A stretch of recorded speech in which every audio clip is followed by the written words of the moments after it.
ਸਤਿ ਸ਼੍ਰੀ ਅਕਾਲ ਸਾਰਿਆਂ ਨੂੰ। ਅੱਜ ਅਸੀਂ ਰਸਮ ਬਣਾਉਣ ਜਾ ਰਹੇ ਹਾਂ, ਜਿਹਦੇ ਲਈ ਕਿ ਅਸੀਂ ਅੱਧਾ ਚਮਚ ਜੀਰਾ ਲਿਆ, ਧਨੀਆ 1 ਚਮਚ लिया, थोड़े ਜਿਹੇ मेथी दाने लिया, 2 लौंग लिया और 3 मिर्चां लिया। ठीक है जी। इनू पहला ਅਸੀਂ अच्छी तरह रोस्ट करांगे। ये मसाला ज़्यादा नहीं है, ये 4% लिया इनफ आ।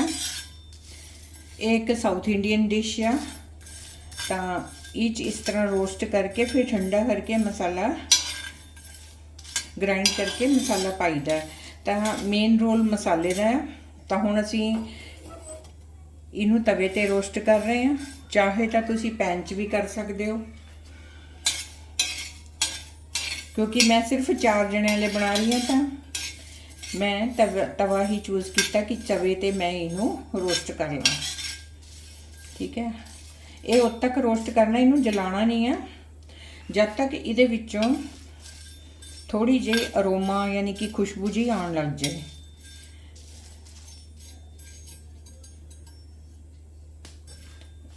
ये जिहड़ा रसम है ना, ये वैसे तो एक मैडिसिनल प्रॉपर्टी भी है इहदी, क्योंकि इनू सर्दी जुकाम दे विच भी यूज़ किया जाता। इनू एज ए सूप पिया जाता, जिंदा सूप ना सूप हुंदा अंदर, जिंदा जुकाम हुंदा किसी नूं, तां उहनूं एज ए सूप पिलाया जाता। इच मैं आ कड़ी पत्ता भी पा दांगी, इन्हां नूं भी नाल ही रोस्ट कर लांगी, फिर नाल ही ग्राइंड कर लांगी।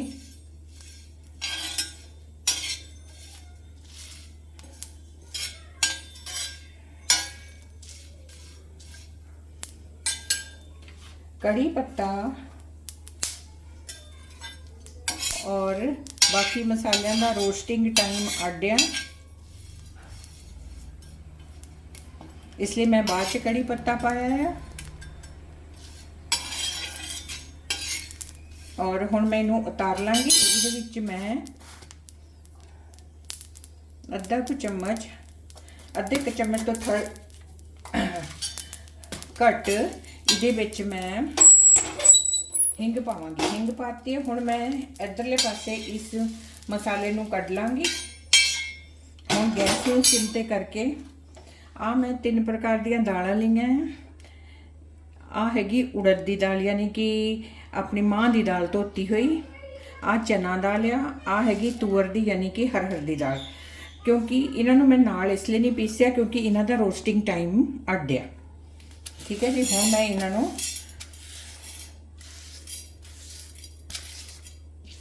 लेकिन मैं पीसना नाल ही है इन्हां सारियां नूं, बस इन्हां दा रोस्टिंग टाइम अड्डे वध टाइम लैंदियां हैं और धनिया जीरा घट टाइम च ही रोस्ट हो जाते हैं। हुण मैं गैस नूं बिल्कुल सिम ते कर दिता कि किते ये जल ना जाण। थोड़ा जिहा इन्हां नूं इस तरह पए रहन दिंदे आ, फिर इस नूं चलानी है। दालां चों हल्की हल्की खुशबू आउण लगी है, तो मैं लसन साफ करके इहदे विच पाता है। इनू भी इहदे नाल ही थोड़ा जिहा भुन लांगे विदाउट एनी ऑयल। ठीक है।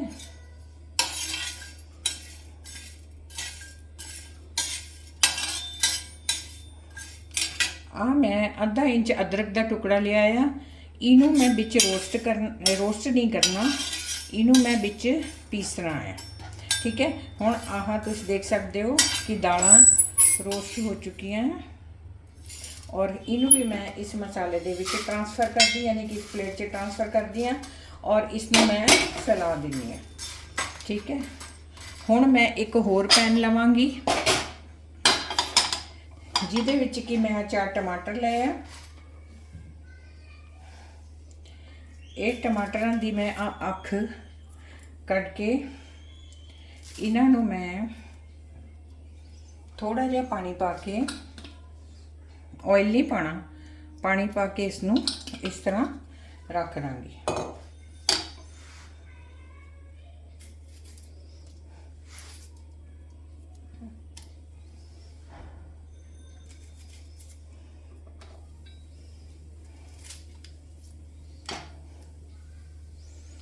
देखो इनू मैं टमाटर नूं पहलां धो लिया सी और उस तो बाद मैं इहदा पॉइंट कट दांगी, यानी कि जिन्हों अख बोलते हैं, या फिर इसनूं मैं थोड़े जे पानी पा के इहदे विच थोड़ा जिहा नमक पावांगी ताकि ये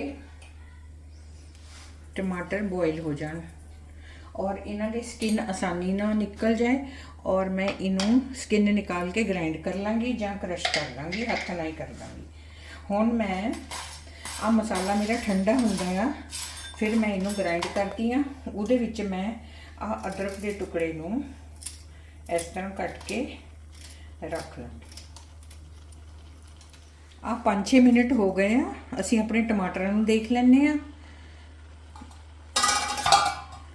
तुसी देख सकते हो कि टमाटर की स्किन आउट तो लै गई आ, अपने आप ही लै रही है। तो असी इनू आसानी ना इस तरह ला देंगे।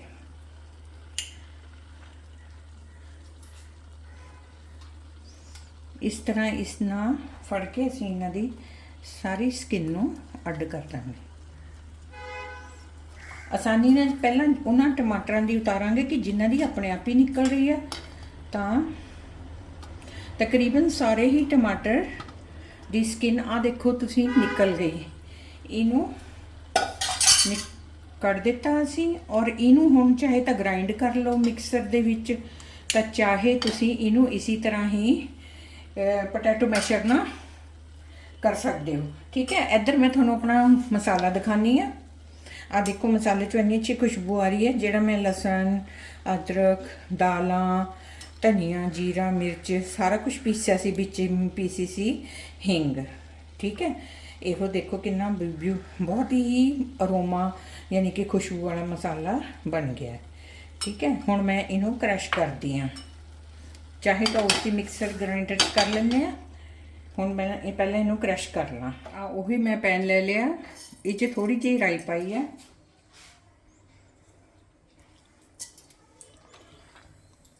जदों राई भुजन लग जाए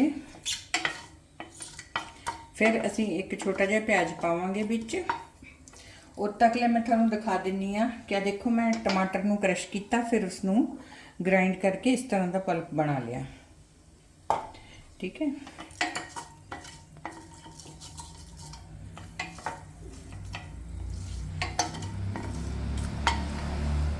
हजे राई साडी स्टार्ट नहीं हुई, एक क्रैकल करूगी।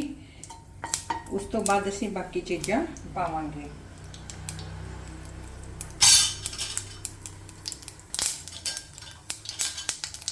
एक क्रैकल करना स्टार्ट करता है। मैं सिर्फ एक लहसुन की कली पाई है और छोटा जिहा एक प्याज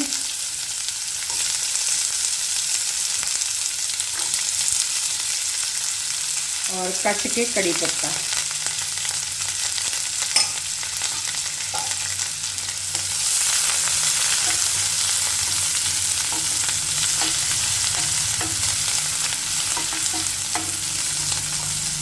इनू असी भुनांगे। जिदा कि मैं थोड़ा पहले भी दसिया सी कि ये जो चीज़ आ रसम, यो सर्दी जुकाम लिए बहुत ही ज़्यादा फायदेमंद है। एक मेडिसिन है यो। इनू सूप की तरह यूज़ करो, नहीं तो रसम राइस खाओ तो जुकाम भी काबू हो जाता है, यानी कि ठीक हो जाता है। और एक गल होर दोस्तों मैं थोड़े शेयर करना चाहती सी। ये साडे एक वीवर से आशा ते राजेश, उन्होंने कहने ते मैं इहो बना रही हाँ स्पैशल। उन्होंने कहने ते उन्होंने बहुत डिमांड की थी कि तुसी सानू रसम राइस बना के दिखाओ। तो राइस तो सिंपल ही आ, जिंदा आपां सिंपल राइस बनाने उंदा बना लो पानी चों, और जां जीरा राइस। ठीक है जी, उन्होंने बहुत मतलब एक तरह की डिमांड थी कि तुसी बनाओ रसम।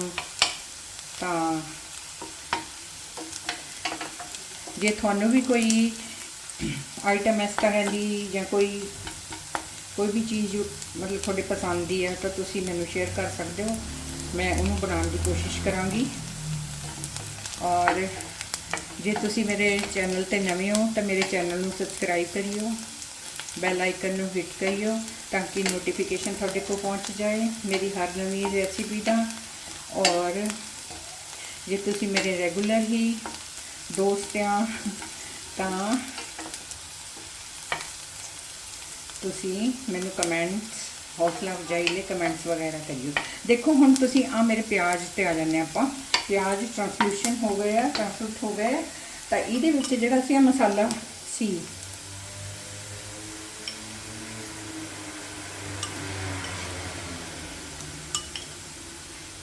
ਇਹ ਪਾ ਦਾਂਗੇ। ਠੀਕ ਹੈ, ਇਹਨੂੰ ਥੋੜਾ ਜਿਹਾ ਸਿਮ ਤੇ ਕਰਕੇ, ਇਹਨੂੰ ਪਹਿਲਾਂ ਹੀ ਰੋਸਟਡ ਸੀ, ਇਹਨੂੰ ਹਲਕਾ ਜਿਹਾ ਹੋਰ ਰੋਸਟ ਕਰਾਂਗੇ। ਔਰ ਇਹਦੇ ਵਿੱਚ ਥੋੜੀ ਜਿਹੀ ਦੇਗੀ ਮਿਰਚ ਪਾ ਦਾਂਗੇ और हल्दी पा देंगे, ताकि हल्दी मैं पहला पाई नहीं सी, तो हुण इस वक्त पानी है मैं। हुण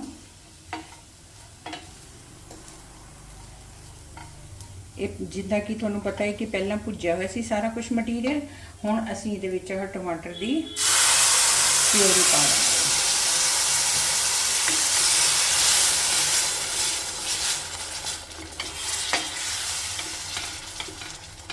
इनू हौली हौली इनू हिलावांगे। और जिहड़ा मैं मिक्सर जार नूं वाश धोया सी उहदा मसाला भी मैं विच पा दांगी।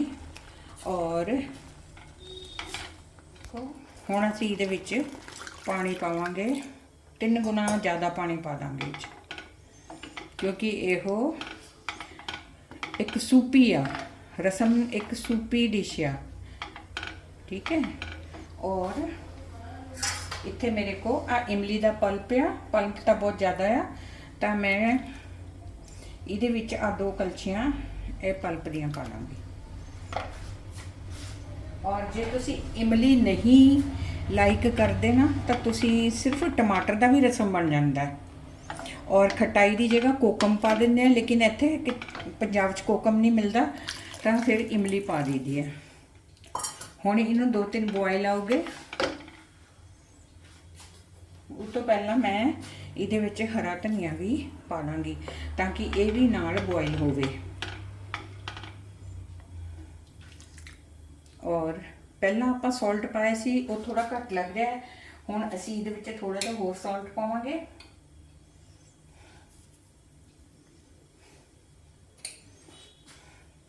सॉल्ट पहले तो घट्टे ही, यानी कि लूण घट्टे ही पाईदा है, क्योंकि जदों लूण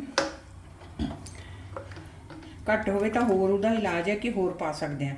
जे वधे ही पा लो तो फिर उहदा कोई इलाज नहीं है, फिर जिहड़े इलाज है वो जोखिम भरे हुंदे आ। हुण आपां वेट करते हैं कि इनू एक बॉयल आवे।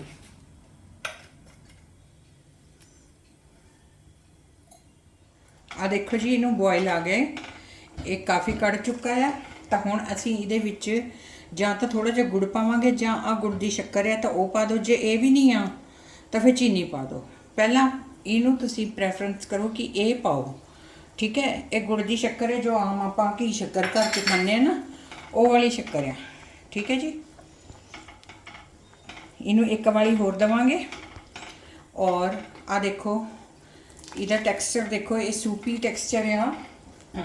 और मैं इहदे विच होर थोड़ा जिहा धनिया पा देनी है। और इनू ऑफ करके मैं थोनों प्लेटिंग करके विखानी है। आ मैं लैडर चेंज कर लेनी, क्योंकि इस लैडर ना तो पएगा नहीं। आ देखो